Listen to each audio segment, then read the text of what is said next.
¿Quién es tu autoridad? Ese es el título de este mensaje. ¿Quién es tu autoridad? Y cuando hablamos de autoridad, estamos hablando de gobierno, del poder para ejercer un dominio. Cada aspecto de nuestra vida en este mundo tiene una autoridad natural. Por ejemplo, los padres naturalmente tienen autoridad sobre sus hijos, pero también hay autoridades delegadas. Por ejemplo, los jueces tienen la autoridad para absolver o condenar a alguien por virtud de la ley. Han recibido una investidura para poder ejercitar ese juzgamiento.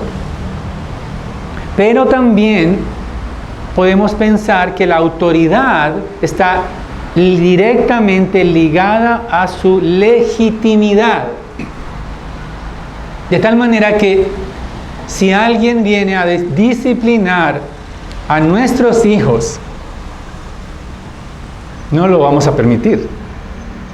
Porque la única autoridad dada y atribuida es a ¿quiénes? A los padres, por naturaleza. Entonces, la autoridad está ligada íntimamente a la legitimidad. La manera en que esa autoridad es legitimada tiene que ver con su origen. Entonces, hay una autoridad suprema sobre todas las cosas. ¿Por qué? Porque todo le pertenece a Dios. Él es la autoridad suprema. Él es legítimamente el autor de toda autoridad. Es más, toda autoridad, nos dice Romanos, que ha sido delegada por Dios. Nadie tiene autoridad si no viene de Dios. Y por lo tanto, Él ha delegado la autoridad a su Hijo Jesucristo. Ha extendido esa facultad autoritativa porque es Dios encarnado, y eso lo veíamos hace 15 días, donde el Señor Jesucristo entra al templo con toda la autoridad y limpia el templo. Y es más, dice algo impresionante. Dice, mi casa será llamada casa de oración para los gentiles. En otras palabras, el templo había sido construido por mandato ¿de quién? De Dios, para ser el lugar de acceso a las naciones. Pero había sido obstruido ese atrio de los gentiles, que era inmenso. ¿Por qué? Por los sumos sacerdotes y por toda la clase alta sacerdotal que estaba obstruyendo el acceso a Dios. Entonces, cuando el Señor Jesucristo rompe o quita los obstáculos del templo, entonces Él está ejercitando una autoridad natural que le fue dada por Dios mismo, el Padre. Esa autoridad no es humana. Tenemos que entender que, y eso lo vamos a ver a lo largo del texto, que todo aquel que piense hablar en nombre de Dios tiene que sujetarse a la autoridad de Dios. Todo aquel que reciba o que tenga facultades para hablar del Dios de la Biblia al menos, tiene que sujetarse a la Escritura, como lo hizo el mismo Señor Jesucristo. Él no comenzó una autoridad autoproclamándose, sino que, como lo vamos a ver en el texto, hay una continuidad de esa autoridad desde los profetas, porque Él es la gloria de Dios en el templo. Y este es mi mensaje precisamente en esta mañana. Mi argumento para ustedes es que el Hijo, o más bien un hijo de Dios confía plenamente en Jesús como su autoridad suprema para gobernar su vida. Un hijo de Dios confía plenamente en Cristo como su autoridad suprema para gobernar cada aspecto de su vida. No solamente los domingos en la mañana, sino en todas las áreas de nuestra vida. Y entonces vamos a ver en el texto de manera sencilla los versículos 27 hasta el final del capítulo 11, hasta el 33. Vemos cómo Jesús revela su autoridad, en primer lugar, y en segundo lugar, de los versículos 1 al 12 del capítulo 12, cómo es que Jesús sustenta su autoridad. Él revela su autoridad y Él sustenta su autoridad. Vamos nuevamente al texto. Dice la Escritura que llegaron de nuevo a Jerusalén el Señor con sus discípulos. Quizás es al siguiente día cuando Él ha hecho esa limpieza del templo. Es notorio para todos porque parece ser que el Señor estaba en el pórtico de Salomón, es decir, en el lugar donde los maestros enseñaban, donde Él se sentaba allí y como autoridad suprema dentro del templo. Él ha entrado a Jerusalén, Él lo han recibido como rey, cuando decían Hosana, el hijo de David, y ahora ha entrado al templo donde está realmente el trono de Dios. Y ahora Él es el rey supremo y está tomando el control absoluto del templo. Porque ahora dice la Escritura que los principales sacerdotes, los escribas y los ancianos, todos ellos se acercaron y estaban totalmente desconcertados con Jesús. Ellos están odiando a Jesús porque la fuente de sus ganancias, recordemos que ellos arrendaban esos lugares para el cambio de moneda, para vender animales, para poder tener todo ese monopolio de lo que sucedía ahí, que era un comercio en el templo. Entonces ellos se acercan a Jesús y le hacen una pregunta cuestionando su autoridad. Le dicen en el versículo 28, ¿con qué autoridad haces estas cosas? Refiriéndose quizás a la entrada en Jerusalén.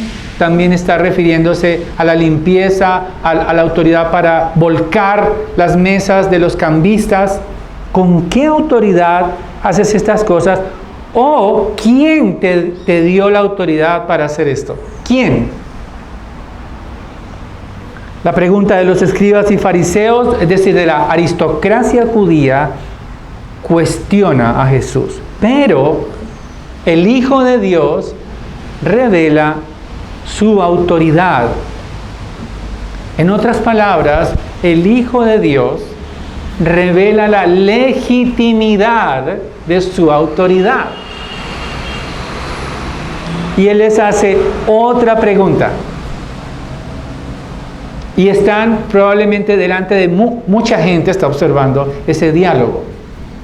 Y Él les hace otra pregunta.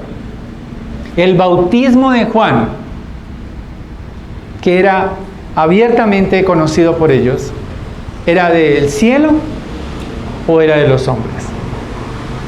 Y ellos en su mente maquiavélica, sabiendo que era realmente Juan un profeta, empiezan a calcular mentalmente las consecuencias de su respuesta. En primer lugar, dicen, si le decimos que era del cielo, toda esta gente va a preguntarnos por qué no le creímos, por qué no nos arrepentimos, porque el bautismo de Juan era un bautismo, invitación al arrepentimiento a los pecadores. Pero, entonces, si les decimos que eran de los hombres, entonces temían a la multitud porque tenían a Juan por profeta. Son capaces que nos apedrean si tildamos a Juan de que era algo humano, algo que él se inventó. No, porque era notorio. Recordemos que Juan tenía vestido de piel de animales, era como Elías, que había sido anunciado por los profetas en Malaquías. Todas sus características apuntaban a que era el mensajero de Dios. Desde su nacimiento tenía el Espíritu Santo. Todos fueron testigos. La vida de Juan el Bautista no tenía nada que ser cuestionada. Y aún su muerte por Herodes testificó que era un profeta de Dios. No se echó para atrás en ningún momento. Entonces lo que está haciendo el Señor Jesucristo es: juzguen ustedes mi autoridad, porque si ustedes me responden, van a saber de dónde viene mi autoridad, si responden correctamente. Pero ellos, maliciosamente, oponiéndose a sus propias conciencias, eso es lo más terrible de esta situación. Sus conciencias los acusaban, pero aún así se oponen a sus conciencias. Se ponen de acuerdo y le dicen: no sabemos. No sabemos. Entonces, con esa respuesta, pierden toda autoridad para cuestionar a Jesús. Porque son ignorantes, declarados abiertamente ignorantes ante la multitud. Pero, en realidad, si Juan es profeta, como ellos lo sabían muy bien, Jesús es el Mesías. Entendamos lo que está pasando. Si Juan anunció arrepentimiento porque vendría uno del cual no es digno ni de desatar la correa de su calzado. O sea, si lo que Juan el Bautista estaba diciendo era cierto, entonces Jesucristo es el Mesías. Jesucristo es el Hijo del Hombre de Daniel 7. Él es el siervo sufriente de Isaías 53. Él es el heredero al trono de David de 2 de Samuel 7, que recibiría el dominio eterno, el heredero del trono. Y si Él es el Mesías, entonces Él es el prometido desde Génesis, que pisaría la cabeza de la serpiente y libraría a su pueblo del pecado y de los efectos de la ira de Dios. Si Jesucristo es el Mesías, entonces todos los profetas hablaron de Él y la legitimidad de su autoridad está totalmente validada. Entendemos lo que está pasando allí.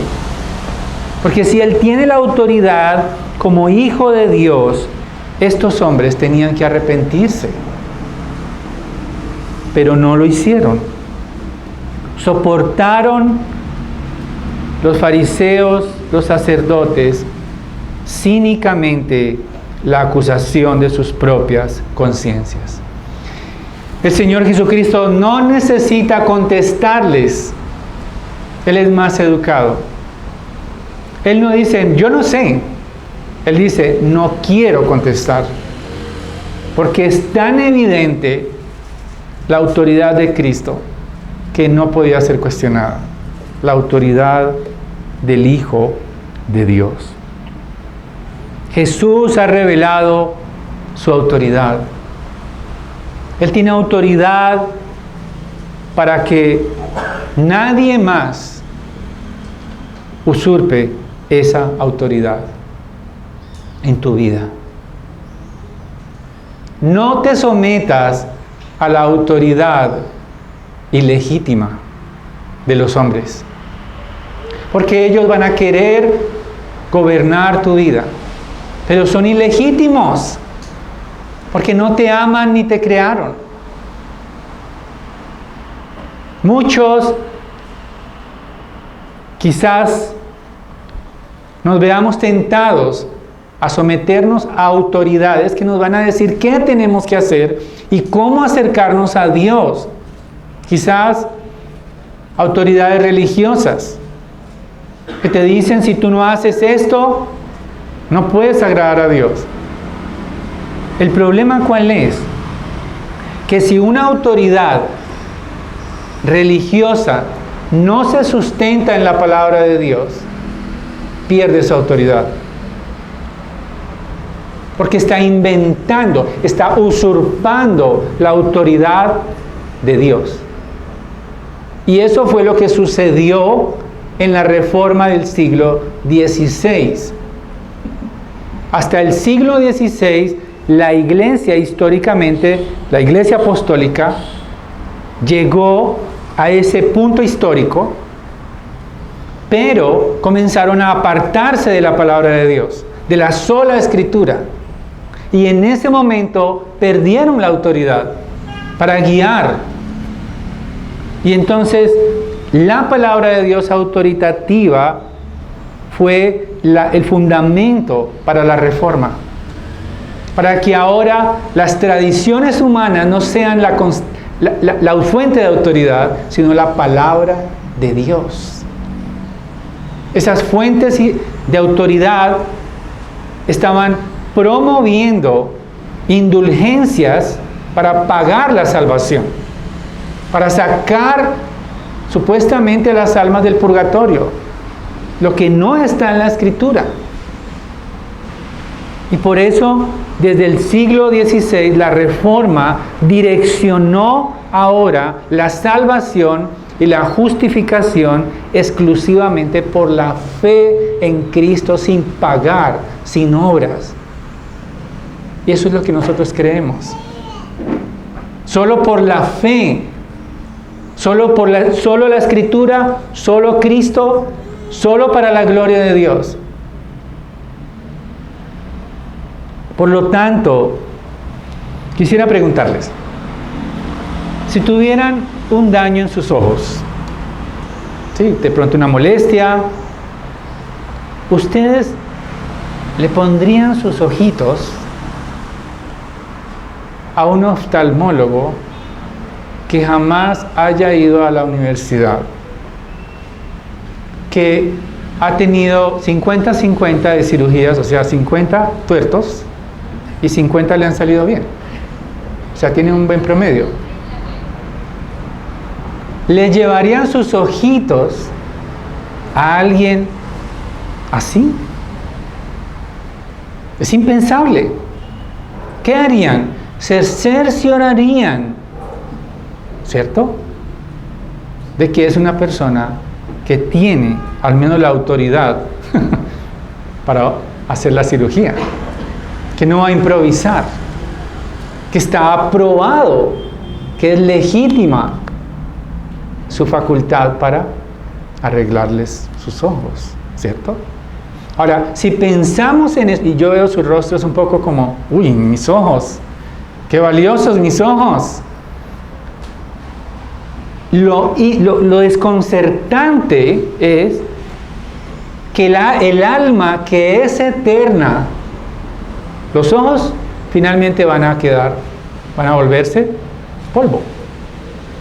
Esperamos la resurrección, pero las personas, su alma, que es más valiosa que un ojo, se la están entregando a autoridades ilegítimas, que ellos mismos se han autoproclamado como líderes, y que lo peor de todo es que no se sujetan a la palabra de Dios, sino que todo lo que enseñan, todo lo que ellos están tratando de establecer como una doctrina, proviene de sus mentes, de su creatividad. Entonces, de la misma manera, tenemos que cerciorarnos que nuestras almas estén en buenas manos, es decir, bajo la autoridad de Cristo. Él es el único capaz de protegernos y de guiarnos hasta el trono de Dios con seguridad. ¿Y cómo lo sabemos? Eso me lleva al segundo punto. No solamente Jesús revela su autoridad, que está ratificada, está asegurada por Juan el Bautista, sino que también Jesús sustenta su autoridad con una parábola. ¿Ven? Y entonces, allí es donde les hablaba Isaías 5 de la viña. El Señor estaba hablando de Israel, sin lugar a dudas. Y cada aspecto, allí en el capítulo 12, dice que comenzó Jesús a hablarles en parábolas para que oyendo no oigan y viendo no vean. Ellos están ante el Hijo de Dios, están ante la gloria de Dios, y Él sustenta su autoridad. Algunos estudiosos dicen que más que una parábola es una alegoría. ¿Por qué? Porque cada elemento de la historia que el Señor cuenta tiene un significado. Cada elemento. Por ejemplo, nos habla de que un hombre plantó una viña en Israel. Para todos ellos era familiar las viñas, porque de ahí salía el vino y la alegría y el gozo. Y también el lagar era un lugar, él dice el Señor que cavó, la cercó con un muro, o sea, asegurando que es su propiedad. Luego le hizo ¿qué? Le hizo un lagar, es decir, era un lugar donde se pisaban las uvas.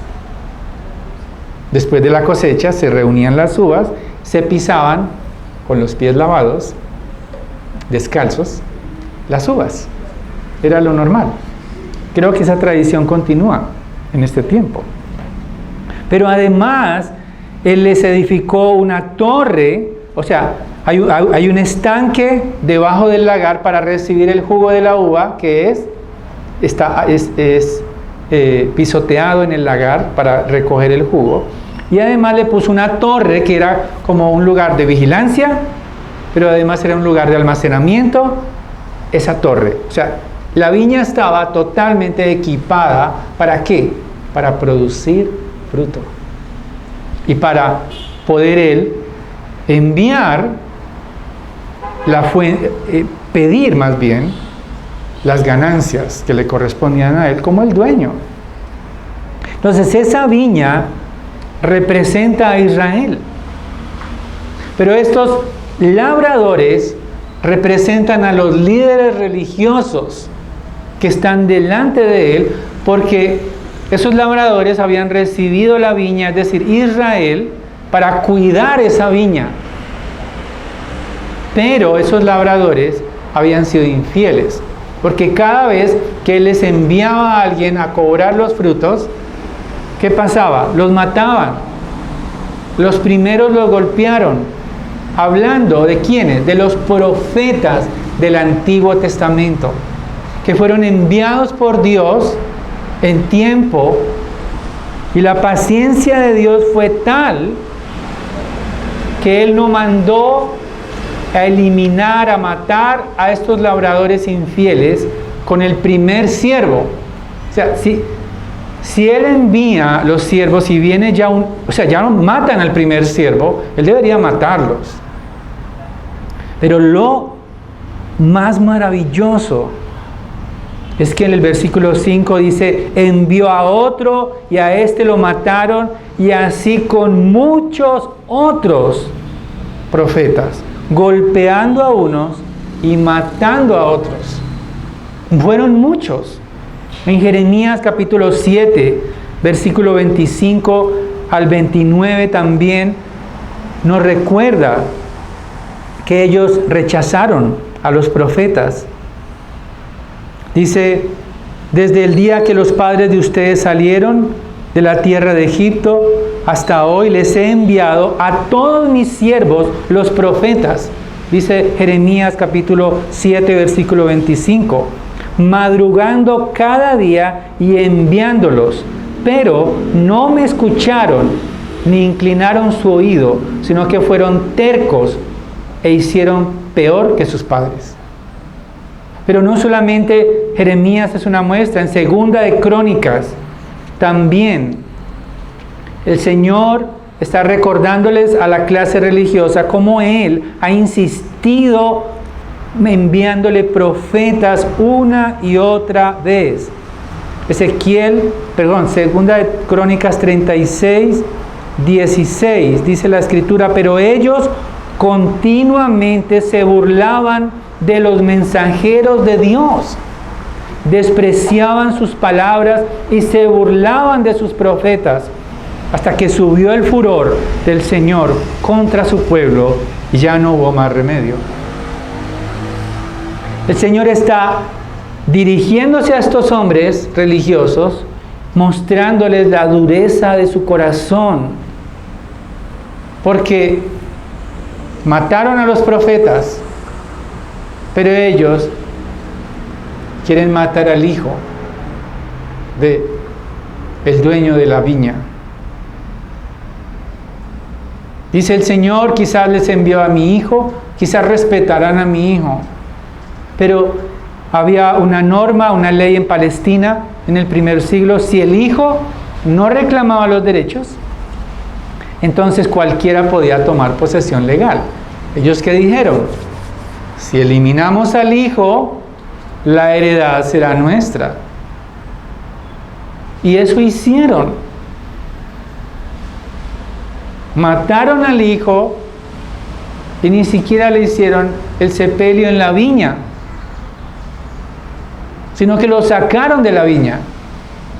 Y eso harían con Jesucristo. Lo sacarían de Jerusalén, lo entregarían a los gentiles para ser crucificado y muerto. Porque de esa manera pensaban ellos, se quedarían con todas las ganancias de Israel. Porque eran los líderes religiosos. Nuevamente ellos dirían, al matar a Jesús, nos quedamos con todas las ganancias.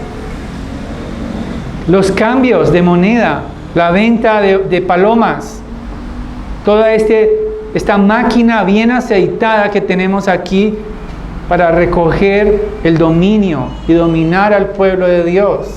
Pero el Hijo de Dios no lo va a permitir.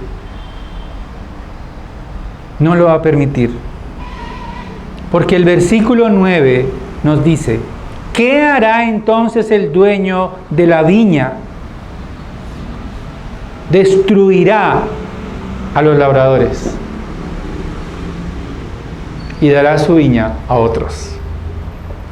Destruirá a los asesinos del Hijo. Ya acabará con esa generación perversa de labradores infieles. ¿Cómo lo sabemos que eso se cumplió?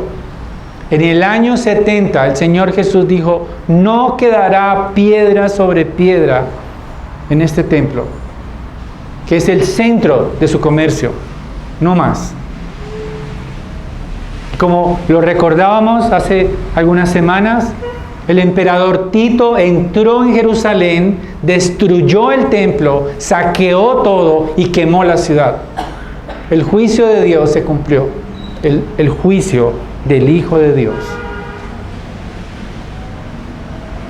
Porque Él tiene la autoridad para remover a los labradores y darle la viña a otros. Y por eso el versículo 10 dice, ni aún esta escritura han leído, refiriéndose al Salmo 118. La piedra que desecharon los constructores, esa en piedra angular se ha convertido. Esto fue hecho de parte del Señor y es maravilloso a nuestros ojos. El Salmo 118 está hablando de Israel. La piedra desechada es Israel. Pero ahora hay un nuevo Israel, Cristo. Él mismo es mejor que Israel. Él fue desechado, y cuando desechaban piedras, es como cuando escogen lo mejor, ¿no? Entonces, los constructores escogían la piedra que tenía como mejor forma para ponerla como piedra angular, para resistir la construcción. Entonces, estos sumos sacerdotes, escribas y fariseos rechazaron esa piedra. Pero, dice el Señor, en piedra angular se ha convertido. Con la victoria de Cristo sobre la muerte, en su resurrección, el Señor Jesucristo adquiere el lugar de piedra angular. Mateo capítulo 28, toda autoridad me ha sido dada en el cielo y en la tierra.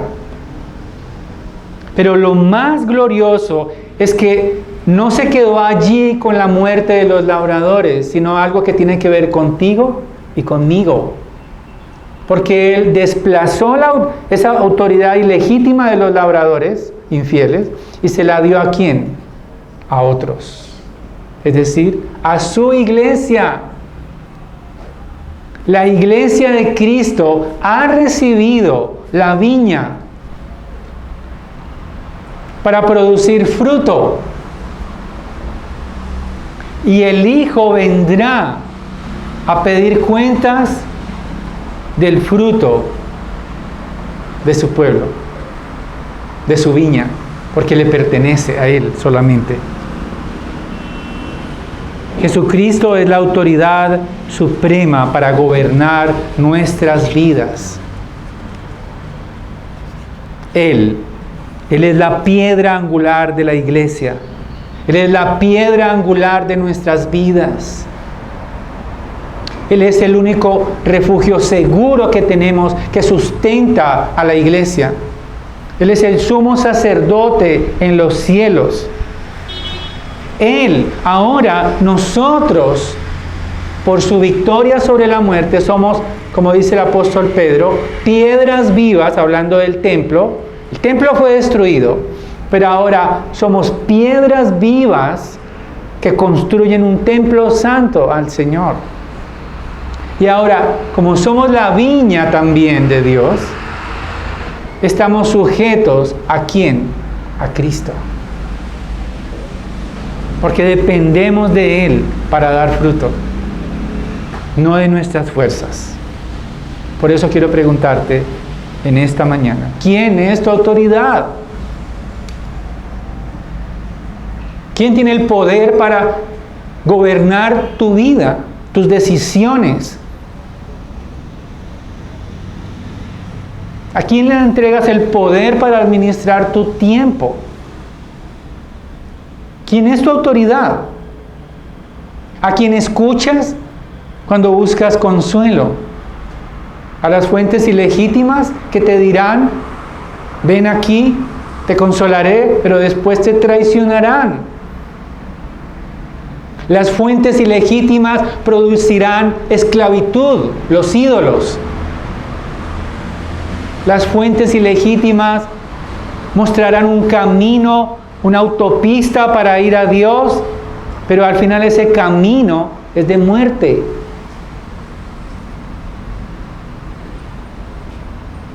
Las autoridades ilegítimas te prometerán un cielo en la tierra, pero el Señor dijo, en el mundo tendréis aflicción, pero confiad, yo he vencido al mundo. Jesús ha revelado su autoridad porque vino a guiarnos al Padre. Él es la única fuente de perdón. Él es la única fuente de reconciliación y aceptación. Pero no solamente Él ha revelado su autoridad en su palabra, sino que también ha sustentado su autoridad venciendo la muerte. Ha sido declarado Hijo de Dios. Romanos capítulo 1 nos dice que la resurrección del Señor Jesucristo lo ratificó como Hijo de Dios, como el Mesías, el heredero del trono eterno, el que ha recibido el dominio eterno y la herencia eterna de su trono, el trono de David. Y ahora nosotros participamos como un templo viviente. No subestimes ser parte de la iglesia de Cristo. No tengas en poco ser parte de la iglesia de Cristo, porque Quizás no lo ves en un despliegue monumental. Quizás nadie nos conozca. Nos reunimos aquí. Puede ser que, bueno, algunos nos conocen, contados con los dedos de la mano. Pero quizás nadie te conozca, quizás nadie te va a pedir autógrafos. Quizás nadie sepa quién eres, pero tus nombres están escritos en Cristo, en el trono de su corazón. Y Él ha desplazado a la clase religiosa para darnos el honor de ser parte de su pueblo. Es algo maravilloso ser parte de la iglesia de Cristo, y nos ha llamado para mostrar la gloria de Dios. No nos hemos autoproclamado iglesia porque nos sujetamos a la palabra de Dios. Nos sujetamos a la autoridad de Cristo, la autoridad apostólica. Esto no es un invento. Esto no es un plan de emprendimiento. No. Esto es que nos sometemos al trono de Dios. Como iglesia somos tan valiosos que el Hijo de Dios entregó su vida por ti y ha recibido toda autoridad. Mostramos la gloria del Señor evangelizando a los perdidos, llamándolos a rendirse a la autoridad de Cristo, dice el autor Blake White. Mostramos la gloria de Dios como iglesia, hablando la verdad en amor unos con otros, edificándonos unos a otros, teniendo relación unos con otros, conociéndonos en nuestras luchas, alentándonos en Cristo y pudiendo servirnos unos a otros, pudiendo ser dolientes del dolor de mi hermano, pudiendo abrir nuestros corazones en conversaciones edificantes. No solamente saber si ha subido o bajado el dólar. No. Hay muchos temas que pueden ser motivo de conversación. Pero como iglesia necesitamos hablarnos el Evangelio, recordarnos el Evangelio, porque estamos en este mundo caído. Pero también como iglesia, dice Blake White, preservamos la santidad de la iglesia. Preservamos la santidad de la iglesia. ¿Cómo lo hacemos? Por medio de la membresía, por medio de la disciplina de la iglesia. Para salvaguardar a la iglesia en santidad. Para que cuando venga el dueño de la viña, no corramos despavoridos, buscando escondedero, sino que le demos la cara a Él y le presentemos el fruto de justicia que Él se merece y la adoración que Él se merece para siempre. Vamos a orar. Padre, te doy gracias por tu palabra. Gracias que nos recuerdas que tenemos una autoridad suprema en los cielos y que nos hemos sometido a ella gozosamente y voluntariamente. Ayúdanos a perseverar. Ayúdanos, Señor, a recordar y a no entregar nuestros corazones a las falsas fuentes de autoridad. Guárdanos de los ídolos, guárdanos de todos los que quieren gobernar nuestra mente y corazón, destruyendo lo que tú has hecho en nuestros corazones y la fe en Cristo.